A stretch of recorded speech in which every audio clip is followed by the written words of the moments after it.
Oh, this is a tough one. Why do you speak to people you don't agree with? Why do you speak to people that say things that you shouldn't like? Well, here's a very simple answer. What works? What is working for us right now? What isn't working for us right now? Yeah, but Tucker Carlson, Bill O'Reilly, Jackson Hinkle, Trump supporters, there is a growing number of people who come after me for having conversations that they believe imply some kind of conversion, when really the opposite is true. It's not that I have sympathies for people on the far right. It's that I see that all of the rules and notions that have been applied to siloed thinking and picking your team and your tribe and the division and deplatforming and the censorship and the moderation of content, which is another way of saying censorship, has all led us to where we are right now. And where we are sucks, and nothing changes if nothing changes. Yeah, but if you want things to change for the better, should you be doing things that are worse? Well, that's where you and I need to have a conversation, because I believe that conversation is the cure. Now, this is going to be a one-sided conversation because it's just me talking at you, but allow it to be food for thought. I will tell you why that I did conversation, that I do conversation, that I will continue to have conversation with a lot of people that you may not like or agree with.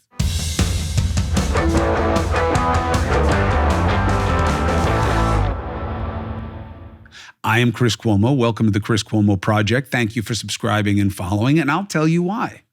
Because I don't like how things are. And it can't be that you get to a better place by continue to dig in the wrong decision and the wrong direction. It can't be that you get to a better place by continuing to dig in the wrong direction.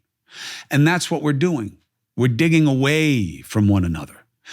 And here's the easy pushback.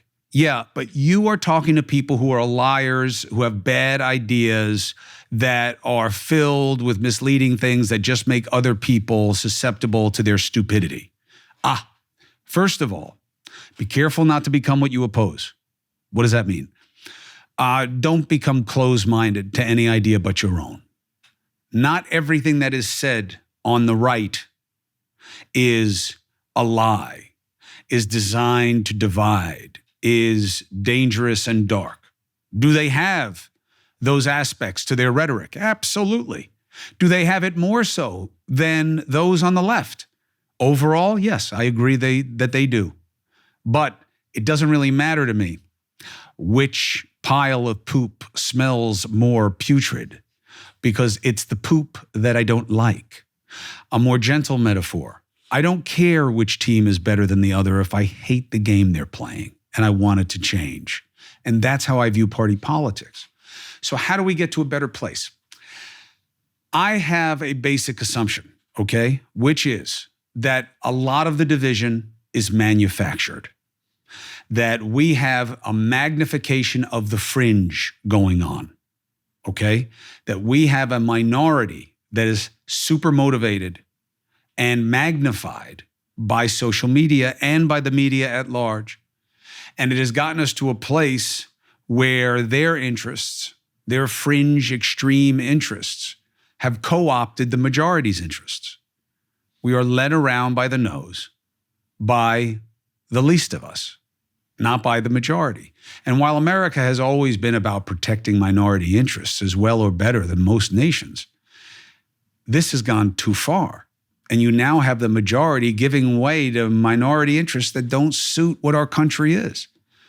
I believe a lot of the division is manufactured. We are in a place right now where you're really looking at a government that's completely split, and that's not in any way a sense of balance, because balance would suppose a kind of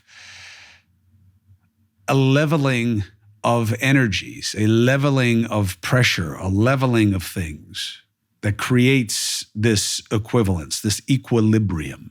That's not what we have. What we have is this: opposites pushing against each other. Why? Because in a two-party system, the only way is in a battle to the bottom. That's what zero sum is about. I only win if you lose. So what's easier, me proving that I'm better or me proving that you're worse? That's why we see more and more negativity, more and more scaremongering, fear-mongering. So I believe that it is an artificial representation of who and what we are. And I believe that when you take people out of the politically charged atmosphere and they're in their communities and their families, that there's more to agree about on the basis of common concern than there is energy that is needed in being against each other.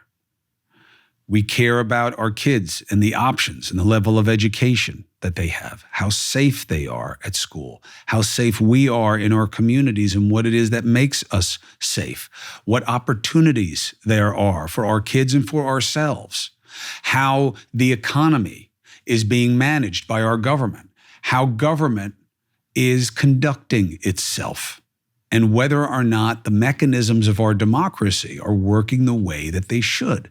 Now, there are very few of you who are going to say, I don't give a shit about any of that. I care about fill in the blank, global warming. You could make that a national security issue if you want. But I'm just saying in terms of the majority interest, there are a lot of common concerns. And you see that even when the explanation for that concern and why it's a concern and who's to blame or who can benefit us in that concern and how to do that is not shared. When all of those things aren't shared, why it's a concern in terms of how did it become a problem, what are the facts, how do you fix it, who should fix it? You don't need to agree with me on any of that to have the common concern. And that's all we need. And we used to have it when people still talk to one another. Now, why did they stop talking to one another? Oh, because it's better for the parties and the pundits. It's better for the media silos and for the political silos. It's so much easier to keep us away from each other. They hate when we talk to each other. It makes us so much harder to control. When they can't make you and somebody else natural enemies, so you're only going to listen to them, oh, it's so dangerous. It's so difficult for them. Division is so much easier. And everything that's going on right now is to the advantage of those playing the game. And that's why I had a conversation with Tucker Carlson.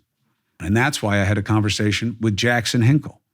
That's why I have Bill O'Reilly on my show. And that's why I interviewed Mehdi Hassan. Why? Because I think that we have confused perception with perspective. Perception is what you come at through your own lights.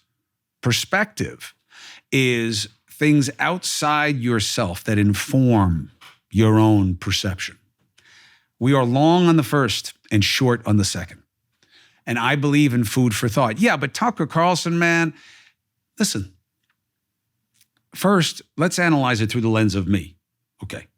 Do you think I was in a hurry to talk to Tucker Carlson? The way that guy has treated me? How many times I have had thoughts that, not me at my best, but of me literally changing the way he looks because of the bullshit that he said about me that wasn't true and wasn't fair and wasn't nice? So if I'm sitting down with him, what does that tell you? That you've changed. No. Is that I'm willing to do what I think will make a positive difference. Well, how is that a positive difference? Giving him an audience. That's another thing that you need to get past. The idea that by ignoring ideas or silencing ideas, they go away, the opposite is true. Tucker Carlson has more reach than News Nation. He's got more reach than any cable outlet.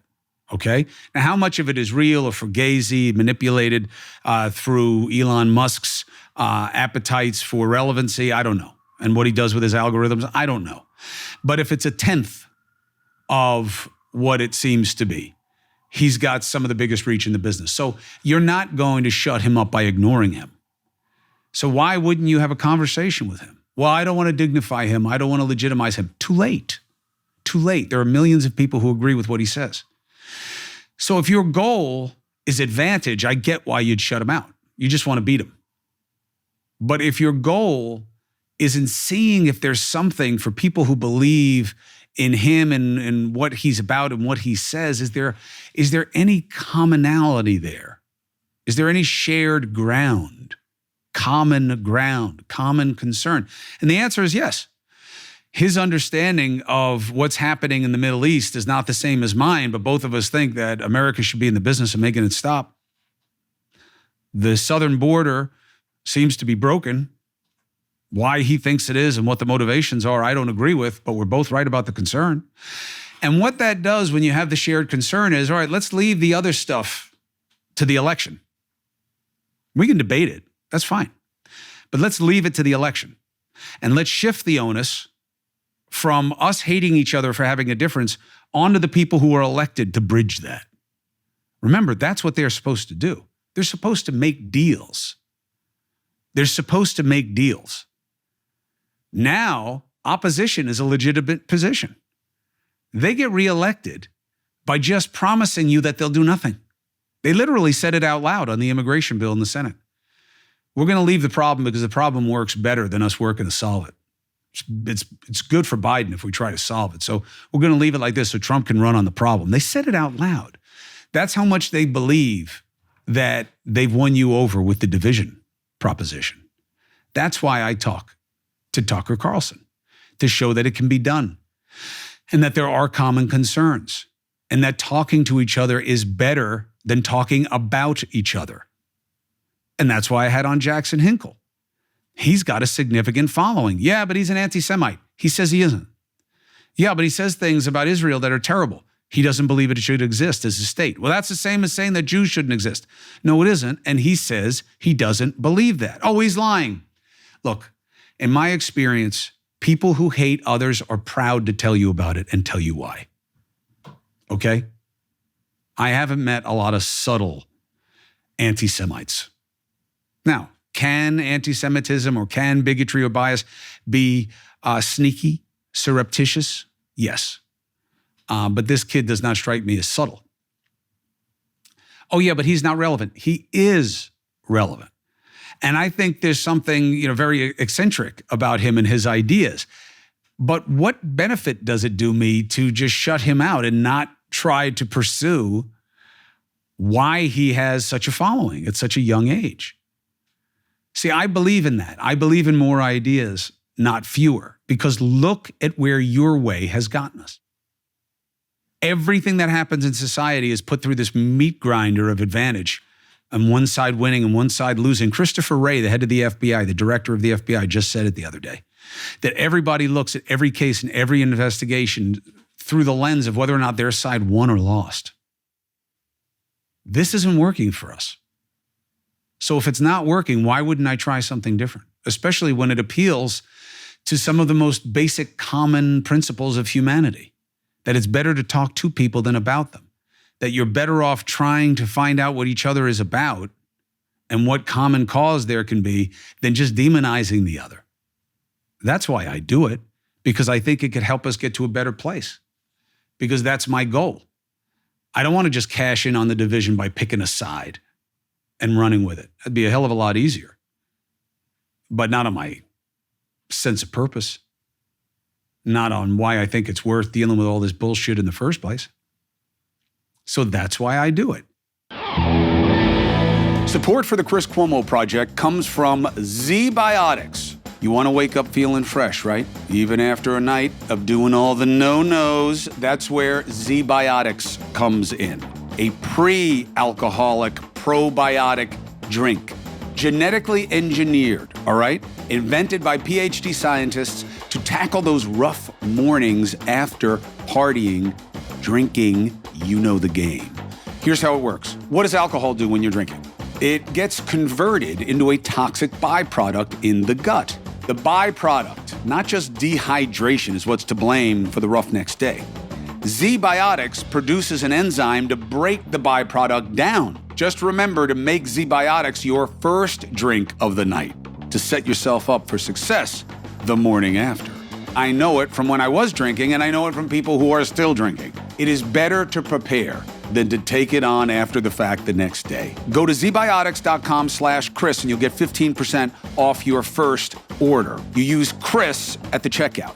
Zbiotics is backed with a 100% money-back guarantee. So if you don't feel like it did what it was supposed to do, they'll refund your money, no questions asked. Zbiotics.com/Chris. Use the code Chris at checkout for 15% off. And I thank Zbiotics for sponsoring this episode and your good times.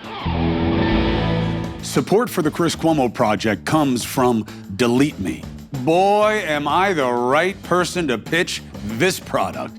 Delete Me is for those of us who are tired of the online harassment. What does it do? Delete Me finds and removes your personal information that you don't want online. It's a subscription service, and when you sign up, it goes and it searches all the big databases and find information on you that could lead to ID theft, doxing, phishing scams. Sign up and provide Delete Me with exactly what information you want deleted, and their experts take it from there. It's not a one-time service. It's always working for you, and it has to be that way. It requires constant monitoring and removing of personal information that you don't want on the internet. So take control of your data, keep your private life private. Sign up for Delete Me. Now, you can get a special discount for listeners and viewers. Today, 20% off. Go to joindeleteme.com/Cuomo. Use the promo code Cuomo at checkout. The only way to get 20% off is to go to joindeleteme.com/Cuomo. Joindeleteme.com/Cuomo and enter the code Cuomo at checkout. Let me spell it. JOINDELETEME.com. Support for the Chris Cuomo Project comes from Sundays. This fresh dog food made from a short list of human-grade ingredients works. Sundays was co-founded by Dr. Tori Waxman, a practicing vet who tests and formulates every version of each recipe. I wonder if they eat it themselves. I hope not. Anyway, my dogs on video will show you how they savage this food. And I have already been changing up the food to get more sustainable types of food. But here's what I love about this, okay? This is delivered as kibble. And let me tell you something. It is a game changer because my fridge is not stuffed with dog food Chinese entree trays where, I'm worried that my son is going to grab one and heat it up one night thinking it's meatloaf and it may be human grade, but I don't want my kid eating it. You know what I mean? So the beautiful thing about this is it's easier to store. It's easier to feed. And I know the ingredients are right and my dogs love it. And I know it's better for them.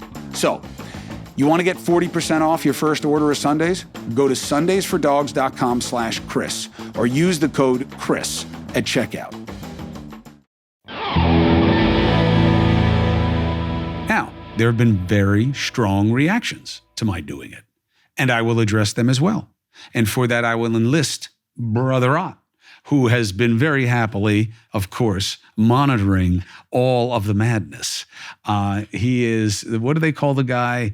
Is it the griot? The guy who's at the head of the parade with the big scepter? The marching band, the guy that great. Anyway. I wasn't in the marching band. I'm sorry to disappoint That is surprising to me. I'm not in the I'm a guitar guy, man. You are a John natural Mayer. for band camp. What the hell? Yeah, you ever see the American Pie films? Those are excellent. Greg, by chance, have you... In the middle of this thoughtful conversation, I'm bringing up Stifler. I like it. Have you come across any reactions to my having these divergent conversations? I actually have, believe it or not. There's a website called Mediaite. Are you familiar with Mediaite? Oh, yes. It's for those of you who aren't Mediaite Plus members. It's like a media industry analysis website. They post news that pertains to the industry that Chris works in, and I work in as an employee of his. They posted this March 4th after your interview with Jackson Hinkle. The headline reads, Chris Cuomo interviews anti-Israel conspiracy theorist, calls him at the head of the next generation of political thought.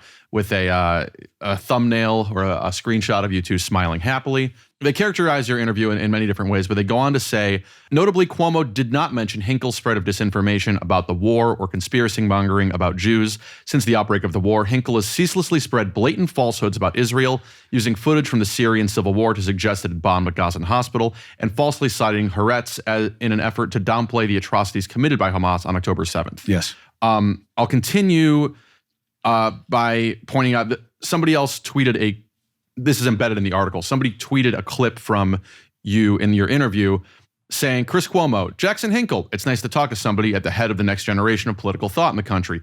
Jackson Hinkle was literally in Moscow yesterday joyriding a Russian tank with the Kremlin's permission. And then Jake Tapper responded to that by screenshotting a link to a Bellingcat article about Jackson Hinkle that describes him as the far-right U.S. influencer. Jackson Hinkle has quickly emerged as one of the most popular users on X during the ongoing Israel-Hamas war. Hinkle has a history of spreading conspiracy theories and misinformation. All right. So then you shouldn't talk to him. Okay. Is that going to make him go away? No. The opposite is happening. Oh, okay. But if you're going to talk to him, you should just call him an anti-Semite the whole time. Okay. Because that will make people who listen to him now want to listen to me, right? No. Well, then you should do what Jake Tapper did. Look, it is easy, okay? This is a pack animal, this business, all right? Most people who make it in the media, especially on television, go along to get along, okay? And it is not a place for people to have a renegade tendency or to do things that are controversial, all right? You play it safe, that's how you stay. And I don't begrudge that judgment, all right?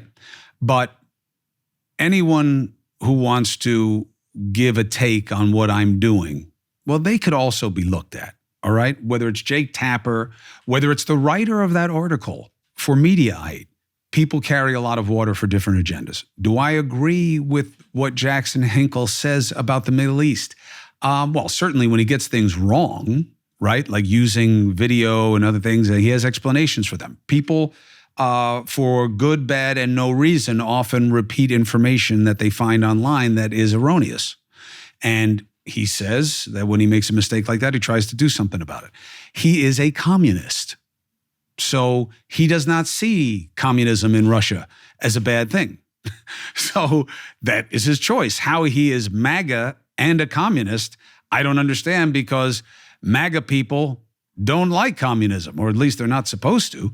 But I thought that was interesting because, as they admit in the article, he's become one of the most popular users on the right on Twitter. So don't you want to understand the enemy if you want to define him that way? I don't see him as posing any really significant threat, but I think some of his ideas could if they were manifested in the right kind of leadership, but that's not what he is. He's in his 20s. And there are a lot of people with grievance who have populated around him and his ideas and his platform. Why wouldn't you want to probe it? And the idea that, oh, well, if you are going to probe it, you should just check him the whole time. Does that move the needle?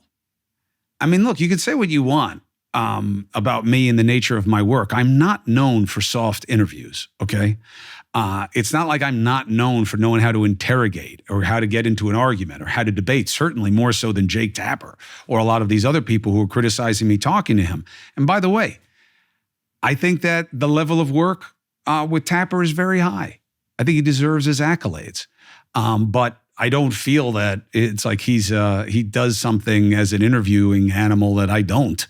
But it's about what moves the needle, what matters, what helps change people's perspective, not just their perception of how they feel in a moment.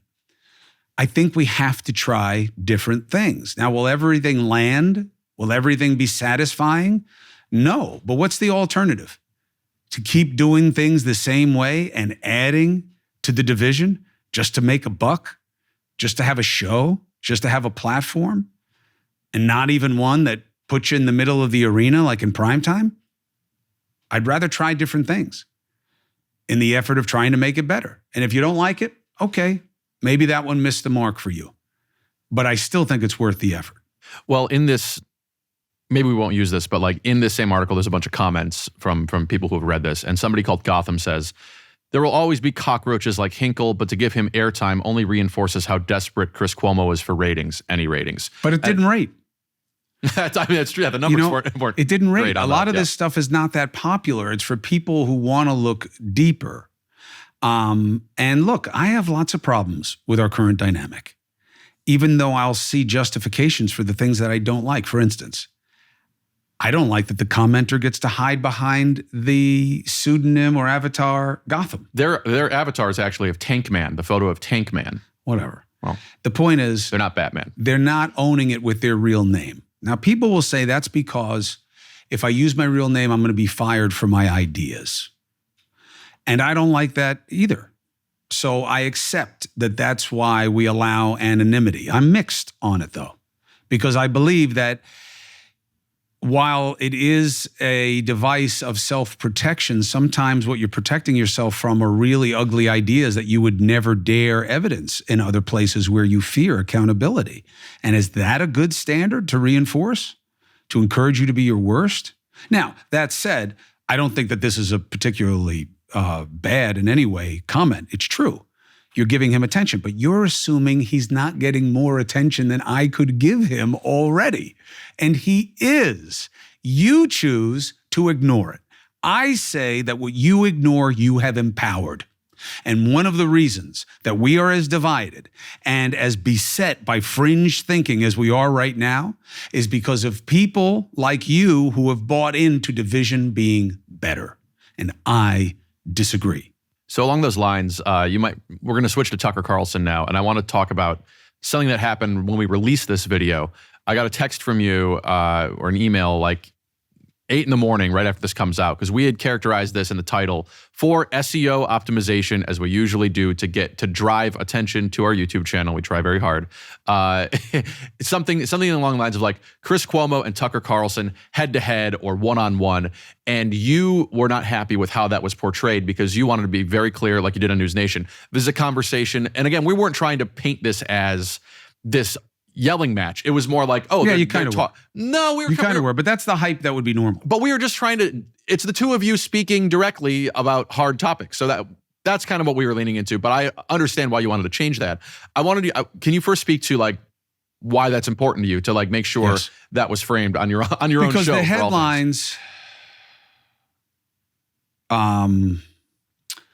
Because the headlines, are deceptive. And the headlines have always been deceptive. They've always been about hype.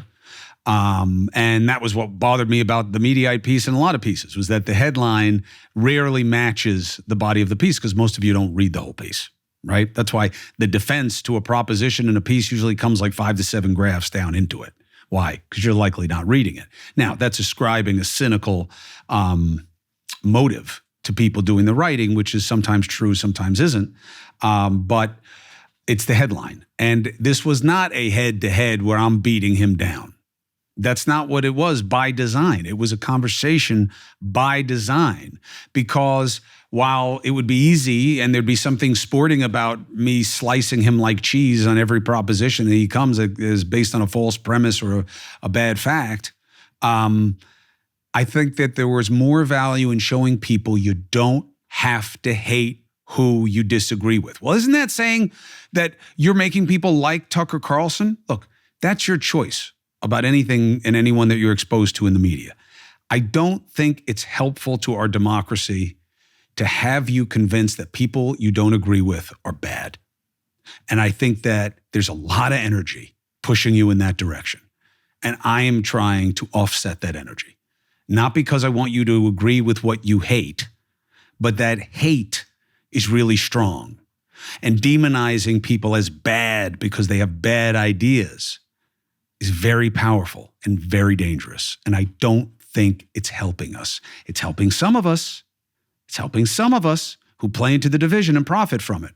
But I don't think it's helping all of us. In a way, I'm doing these things because I know it's going to be upsetting. But I really do think we got to start being uncomfortable again. We seek way too much comfort when it comes to our ideas and our politics. We literally want to censor ideas. all this noise about Elon and Don. What bothered me about that conversation was the meat of the matter that was completely ignored. Oh no, people talk about censorship on Twitter all the time, only as an article of convenience. But the big conversation about what the hell are we doing with our online lives when it comes to information? I don't like the idea of moderating content. I don't like it when it comes to our politics and our marketplace of ideas. I think you should be in the business of moderating content, not anybody else for you, unless there's a bright line legal standard. Kiddie porn, okay? But what about community standards and guidelines? Fine. I guess a little bit of it is about the marketplace and how the marketplace decides to police itself. But I just thought it was so weird to hear a journalist talking to the guy operating a platform and saying, you should be moderating more content, shouldn't you? And then you wouldn't be asked these questions. It was basically saying, if you don't want us to fuck with you, then do what we want you to do, which is to limit these ideas that we don't like. And I think that's really, really fucking dangerous. And I'm really against it. Not because I agree with the replacement theory, but that, look, I believe that you want the best idea to win. And I believe the more ideas that are out there, the better chance that the best idea is going to win. And I'll tell you why. Because there's a more natural gradient of competition. I want the replacement theory out there as a rationale for why the Democrats' border policy is what it is. I'll beat that 10 times out of 10. Now, do you want to have a broader conversation about how we are creating equity in society and what's being done? And are there corrections needed? Has it been overcorrected? Is it harder for white people in certain economic strata to attain rites of passage or opportunities or jobs or whatever than it used to be? Yes or no? Where? Why? If so, so what? Are those real conversations to have? Yeah. Is DEI a cure-all? I believe very strongly that America's greatest asset is her diversity. I think that's why nobody's ever really been able to match us, is that, you get Ott from where he comes from, his Pilgrim, Dutch, Swedish, not stock, and you get Amrish, from his East Asian roots, Indian roots, mine, mostly Italian. Really? You can't beat the combination. What Amrish brings to the table with his ethnic upbringing and his understanding of faith and philosophy and what he's learned in life lessons of that culture, what Ott understands from his ancestors and what they've taught him about, and then me, you put all our creative juices together. How do you decide to beat us if you only have one of them? You got a problem. That's how America has thrived. So I believe in diversity. Now, could it be true that there's been an overcorrection and that you now have white people who are buying in to Trump and other fringe thinkers because they do believe that they have been targeted and that they're bad people for being worried about whether their kid is allowed to make decisions about their own gender as a minor? Yes, and I believe more ideas is better. Let them be out there because I'll beat the replacement theory. I'll beat the malignant ideas. I'll beat the bad ideas. And it's easier than me competing against myself, which is what people are really asking for here by reducing the number of ideas that are allowed to be out there. You don't fix a fight if you're looking for a fair fight. And so I believe in more, even if it's upsetting. Now, you can judge how I do the interview. That's fair. And I'm certainly not smacking the shit out. Look, even Bill O'Reilly. The idea that he said to me once on my show that I demonize him, I actually had to talk to him about it afterwards. I was like, I give you more time than anybody else every week when I agree with almost nothing that you say, because I know it's valuable to the audience for them to be able to compare ideas and have food for thought. And I demonize you? I mean, that was crazy. But whatever, that's his choice to feel that way. I think that's demonstrably false. Most of you kick my ass for having him on at all, but I believe in the value. I believe in the value of exchange and contact and talking to one another. I believe in it. It works everywhere else in the human dynamic. Why wouldn't it work in our media and political culture? Support for the Chris Cuomo Project comes from Prize Picks. Prize Picks, America's #1 fantasy sports app, with a reason. 3 million members, okay? This is the real deal. The easiest, most exciting way to play DFS. It's just you against the numbers. That's why I like it. Pick more or pick less than. You get 2 to 6 players that you watch through the stat projections. And if you're any good, the winnings just roll in. I love simple when it's matched with safe. You get quick withdrawals, easy gameplay, an enormous selection of players and stat types. That's what makes Prize Picks the #1 daily fantasy sports app. Here's the deal. I'm afraid of being taken advantage of. I'm afraid that there's sharks there. I'm afraid that there's like a inside way to do this that I don't know, because I'm just looking to find ways to make the game watching a little bit more exciting than just listening to my dopey pals. So Prize Picks checks those boxes for me. Go to prizepicks.com/CCP. Use the code CCP for a first deposit match up to $100. Again, go to prizepicks.com/CCP. Use the code CCP for a first deposit match up to $100. Prize Picks. Pick more, pick less. It's that easy. The Chris Cuomo Project is supported by Cozy Earth. Why? Because I like their sheets. That's why. A lot of people don't get a good night's sleep for a lot of reasons. One of the ones that you can control is bedding. 1 out of 3 of us report being sleep deprived. Okay, well, what is it? Well, there's stresses, all kinds of things. But the wrong sheets can make you hot, can make you cold.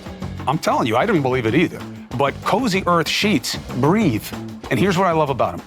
Cozy Earth's best-selling sheet is a bamboo set, okay? Temperature regulating. Gets softer with every wash. I'm not kidding you, all right? Now, so if you go to CozyEarth.com and you enter the code Chris, and you can get up to 35% off your first order. CozyEarth.com, and the code is Chris. The Chris Cuomo Project is supported by All American Assets. Why? Well, because you need somebody to help you make the right decisions. Scary days in the stock market now. You know, we work hard for the money, but very often you're at a disadvantage, right? You got smarter people who do this for a living, trying to find a way to take advantage of people like us. Here's the good news. Investing in precious metals, never been easier, and can absolutely help in balancing a portfolio. In the last 20 years, gold is up 400%. In the same 20 years, what's the dollar done? It's lost about 65% of its purchasing power. So, where do you go? How do you buy gold? What, am I going to put it in my basement? You go to American Assets, All American Assets. And you got a 401k from a previous employer, you got an IRA, you can just roll it over into physical gold and silver, or buy gold and silver using cash by sending a check or wire. Check out All American Assets.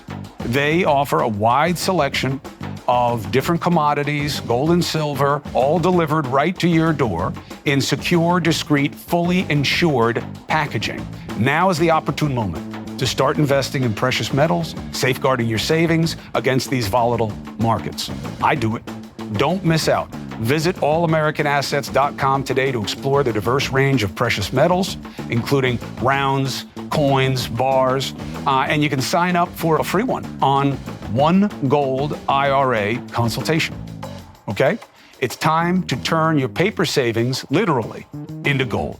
Visit allamericanAssets.com or go and text GOLD, G-O-L-D, to 1-888-390-2522.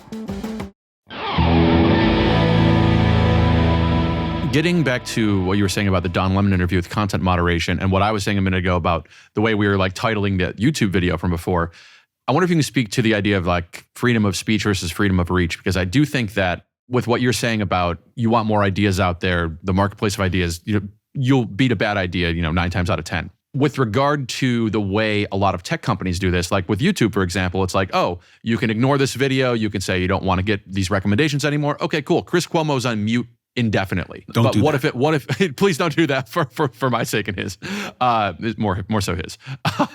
but the idea of that, like, yes, you're putting these ideas out there. Yes, somebody like Jackson Hinkle has a platform. X is Twitter. Tons of people still go on there.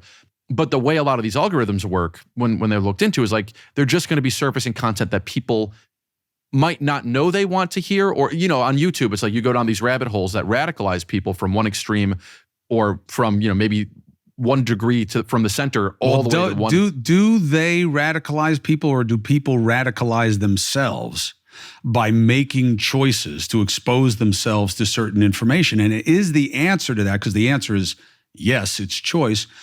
Is the answer to that, okay, but you can't manipulate choice by making it more likely that they go down these rabbit holes. Okay, but are they making it more likely that you go down the rabbit hole, or are they making it more likely for there to be rabbit holes of all different kinds?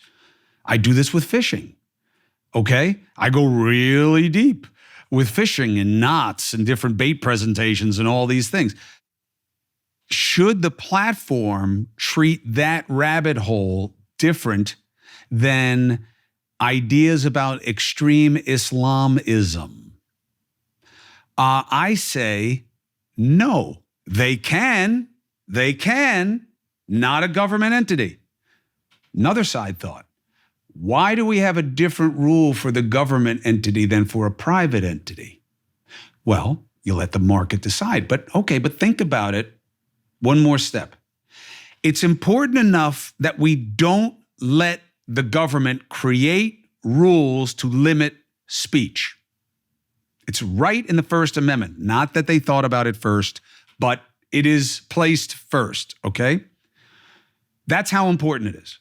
Not that it's first. Again, that's the order is random. But as a signature freedom, we are free from government constraint of speech. Why? When there's so many bad fucking ideas and dangerous, weird witchcraft, kooky, religious, philosophical, ideological stuff that has always existed. They lit people on fire thinking they were witches because they believed in science. Why? Because the founding fathers understood the danger and the limitation of thought. Now, man, is that hard to swallow. It is hard to have an open marketplace of ideas. It is hard to have a democracy. It was really the true context between Franklin saying after the signing of the Constitution that now you have a democracy. Let's see if you can keep it. Why? So hard. It's so much easier to compel action than to have it be a function of free choice. It's one of the real mysteries and the agonizing mysteries of faith is the role of free will. And why doesn't God control our outcomes more? If you're one of the people who believes that he doesn't, like a Catholic or most Protestants. Why free will? Oh, that's tough. Why? Why can't he just heal the babies and stop the war and get rid of cancer? Why? Why not? We promise we won't eat the apple. Again, we got it. Bring back the fig leaf. Let's get back to the garden. Why? Because it's more important that people have the right to choose. It's more important. Even from bad choices? Yes. Why? Because that is essential in freedom. Freedom of speech versus freedom of reach. Shadow banning. You will see posts now where people write things and they have asterisks in the words because they're afraid that the words will trigger an algorithm. Well, that's on them. I have triggered algorithms. I have been censored for things that I said on live television. So it was good enough for News Nation, but not for YouTube or for Instagram or whoever it was that flagged me. There's a lawsuit right now that is deciding a very interesting issue about whether or not certain platforms can be sued for creating an environment where extremism, radicalization can happen. The pushback is Section 230 of the Decency Act, which clears all platforms from litigation related to the nature of the content. Now, there is a soft, good faith effort requirement, guideline that has been read into that rule in certain case law that followed it, where they litigated what the rule would mean in terms of how it applies. Meaning that you're supposed to be trying to keep the ugliest shit off your platform. I don't understand that idea. Either you insulate them from litigation, which means that anything goes. That's why I'm insulating you, right? Well, why else would you do it? Well, they could never control all the, okay. So there are a lot of businesses that have to worry about how their shit is used in ways. Look, it was very close to gun makers being sued every time your weapon is used to kill somebody in a wrongful way. That litigation, they had to remove that from gun makers by legislation. So, there are a lot of vagaries of where the law can be. If we gave you legal insulation, why doesn't everything go? Why doesn't everything go? Because we're scared of it, because it's dangerous. So now they are doing content moderation. What pisses me off about it is, because, well, no shirt, no shoes, no service, just go to another restaurant if you don't like it. The problem here is that Twitter is not just any other restaurant, okay? There's hundreds of millions of people on it. It's a really big deal, okay? It's not a good analogy to say just go to another restaurant. The rules in that place matter to the extent that they should have any. What I don't like is this. Whatever content moderation they're doing about these kinds of issues, they're sure as fuck figuring it out so that they put their advertising next to the stuff that gets the most clickbait. And a lot of that stuff are ugly ideas. So at the same time that you're kind of censoring stuff to please some ideological concern, you may be banking on it for SEO, for search engine optimization, so that you can put your ads there because more people are clicking by it. And I think they're having it both ways, which bothers me, because I think that the only way is that unless there's a legal standard involved, kiddie porn, let the ideas be out there and let the best idea win. Yeah, but there's going to be all this false information out there. There's always been that. There's just magnification of it now. We've always had this struggle with ideas. You know the expression how old it is, that a lie makes it halfway around the world before the truth gets its pants on? That sounds like it was designed for today, but it wasn't. It was generations ago. So the fact that you have a problem doesn't mean that you know what the solution is. And I don't believe the solution is ever less exchange, less thought. You can argue and reject it on the basis of how I do it. But what I'm doing, I know serves the highest good. What I was trying to get at was with this interview you did with Tucker Carlson, with the way we framed it and everything, however that worked out, many of the people who watched this interview were actually very pleased with the fact that, it was a civil conversation between two people. I would say the vast majority of the comments we've gotten are positive, and it has a pretty good... Surprisingly, not on my part, on their part. They were surprised. And not that they now all believe what Tucker Carlson thinks. It's much more nuanced than that. And it matters. They're sick of the division. It is an unnatural condition.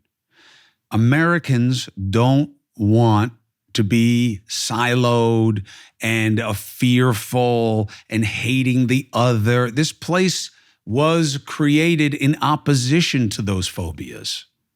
That's all we share here, is our common connection to the rights and privileges of this place. It's all about the effort to get along. That's what the whole melting pot idea, how do you melt if everybody stays in their own ingredient set, right? That's called a crudité. It's not called a melting pot. You didn't know I speak French, did you? Well, isn't that just like the vegetables, like cold vegetables? Yeah, and they're all isolated. They're all kept to themselves. You see what I'm saying? See what I'm saying? So, to me, people are sick of it. So even if they don't like Tucker Carlson, even if they don't like me, they like that it's not just this gratuitous demonization and tearing down of every different thing that happens. It's exhausting. We're exhausted by it. And I believe we can get to a better place by talking to each other, not about each other.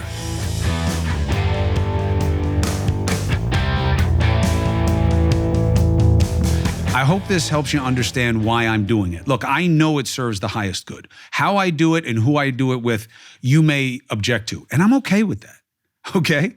I'm not here to be popular and followed and have fans. I'm here to be helpful.